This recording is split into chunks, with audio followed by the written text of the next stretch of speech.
বন্ধুরা, আমি পদাতিকের টিজার দেখলাম। এটা কি সেই সৃজিত মুখার্জি যে দশম অবতারের মতো মাস্টার পিস সিনেমা বানিয়েছে, আর অতি উত্তম মতো অতি খাজা সিনেমা বানিয়েছে? এটা কি সেই সৃজিত মুখার্জি কি? আমার মনে হচ্ছে এটা না। আমার মনে হয় এটা পুরনো সৃজিত মুখার্জি ব্যাক করেছে মনে হয়। আপাতত টিজার দেখে তো তাই মনে হচ্ছে। এবার আমি জাজ করছি না এটাকে।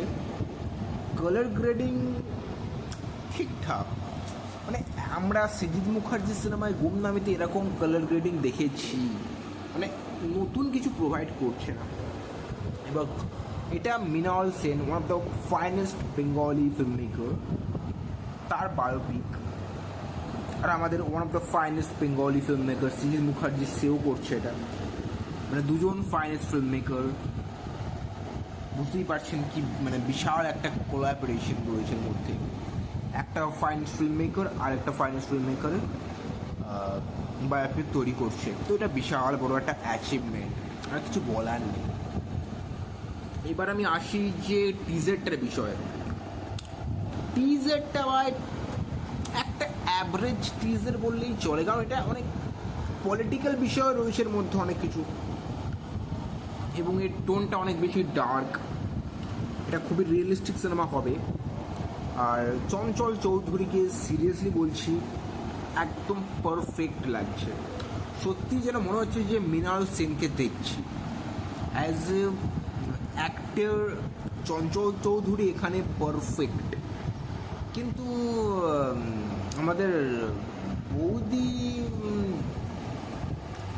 বৌদি একটু এখানে গেজে দিয়েছে আর কি। সে রোলে পারফেক্ট কিছু বলছে না, আর আমি মানে জাস্ট বিয়ন্ড ইম্যাজিনেশন আর কি বলবো।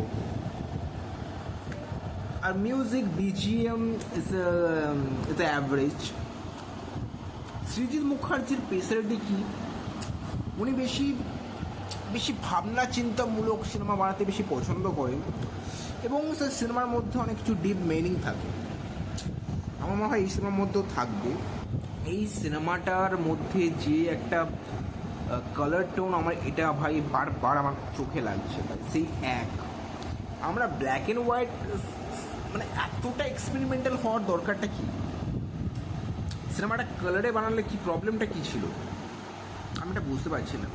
আপনি এক্সপেরিমেন্টাল সিনেমা বানাচ্ছে, আমার এতে কোনো প্রবলেম নেই, কিন্তু সেই তোমার ব্ল্যাক অ্যান্ড হোয়াইট, আপনি ইজ ইকুয়াল টু প্রেমে ব্ল্যাক অ্যান্ড হোয়াইট, আপনি গুমনামিতে ব্ল্যাক অ্যান্ড হোয়াইট, আর আপনি এই পদাতিকেও ব্ল্যাক অ্যান্ড হোয়াইট। আপনার কি সাদা কালো জিনিসপত্র দেখতে ভালো লাগে নাকি?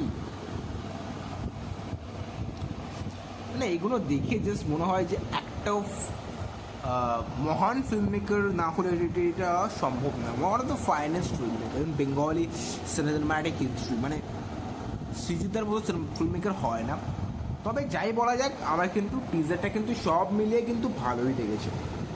চঞ্চল চৌধুরীকে যদি আমি হাঁটিয়ে দিই, তাহলে এটা কিন্তু সেই লেভেলে কোনো ভাইব দিচ্ছে না। শুধুমাত্র এখানে চঞ্চল চৌধুরীকে আপনারা দেখবেন, ওনার হাসি দেখবেন, এক্সপ্রেশন দেখবেন, ওটাই একমাত্র এই টিজারের পজিটিভ পয়েন্ট। টিজারটা খারাপ না, সব দিক দিয়ে, ক্যামেরা অ্যাঙ্গেল দিক দিয়ে সব কিছু, এডিটিং সব কিছু ঠিক আছে। মনে হয় এবার পুরনো সৃজিত মুখার্জিও কাম ব্যাক করবে। কিন্তু এখানে বিষয়, এই সিনেমাটা নাকি অনেক ফিল্ম ফেস্টিভ্যালে নাকি গিয়েছে, মানে ঘুরপাক খেয়েছে। বুঝতে পারছেন তো, যাতা এই সিনেমাটা যাতা নয়। অনেক ফিল্ম ফেস্টিভ্যাল, আবার কান ফিল্ম ফেস্টিভ্যালে গিয়েছে কি আমি অত জানি না। কান ফিল্ম গিয়েছি জানি না আমি অত, গেলে খুব ভালো হয়। আমার বাবা অত সিনেম্যাটিক নলেজ নেই, আমি অত বুঝি না সিনেমা, তো যা। তো এইটুকুই বলা, বেশি কিছু বলবো না। যদি ভিডিও ভালো লাগে, লাইক শেয়ার সাবস্ক্রাইব করতে ভুলবেন না। দেখা হচ্ছে next video. So bye guys.